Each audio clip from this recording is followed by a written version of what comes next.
உங்களுடைய மனசு விடாம அரட்டை அடிச்சுக்கிட்டே இருக்கு, புலம்பிக்கிட்டே இருக்கு, உங்களால ஒண்ணுமே பண்ண முடியல, அதை ஒருநிலைப்படுத்த முடியல, மனசு அமைதியாகணும்னு நினைக்கிறீங்க அப்படின்னா நீங்க இந்த தியானத்தை ஃபாலோ பண்ணுங்க. நிச்சயமா ஒரு வாரத்துக்குள்ளாரே பாத்தீங்கன்னா நீங்க வேற மாதிரியான மனிதரா உங்களை நீங்களே பாப்பீங்க. வாங்க ஓஷோ இந்த தியானத்தை எப்படி சொல்றாங்க அப்படிங்கறத பார்க்கலாம். ஓஷோ சொல்றாங்க, சுவாசிக்கும் தியானம் ஒன்றை சிறிய அளவில் செய்ய ஆரம்பிங்க. ஒரு தலையணையில் அமருங்கள். அப்போதுதான் உங்களுடைய ஆசன பகுதி உங்கள் முழங்காலை விட சற்று உயரமாக இருக்கும். முதுகுத்தண்டிற்கு வசதியான நேரான விரைப்பான நிலைக்கு வந்ததாக நீங்க உணர்ந்ததுக்கு அப்புறம் அந்த வசதியான நிலையிலேயே அப்படியே அமர்ந்துக்குங்க.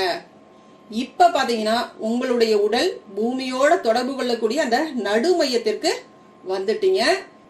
நம்மளுடைய ஷோல்டருக்கு நேரா நம்மளுடைய காது இருக்கு அப்படின்னா அப்ப நம்மளுடைய முதுகுத்தண்டு நேரா இருக்கு அப்படின்னு அர்த்தம். அப்ப நம்மளுடைய தாடையை கொஞ்சம் அப்படியே மேல் நோக்கி இப்படி உயர்த்தி பாருங்களேன். அப்படி உயர்த்தினீங்க அப்படின்னா உங்களுடைய காது பாத்தீங்கன்னா ஷோல்டருக்கு நேரா வந்துடும். அப்ப பாத்தீங்கன்னா உங்களுடைய முதுகுத்தண்டும் நேரா இருக்கும். இதுதாங்க கரெக்ட் பொசிஷன். அவ்வளவுதாங்க. இதுதான் நம்ம தியானத்திற்கு அமரக்கூடிய முறை.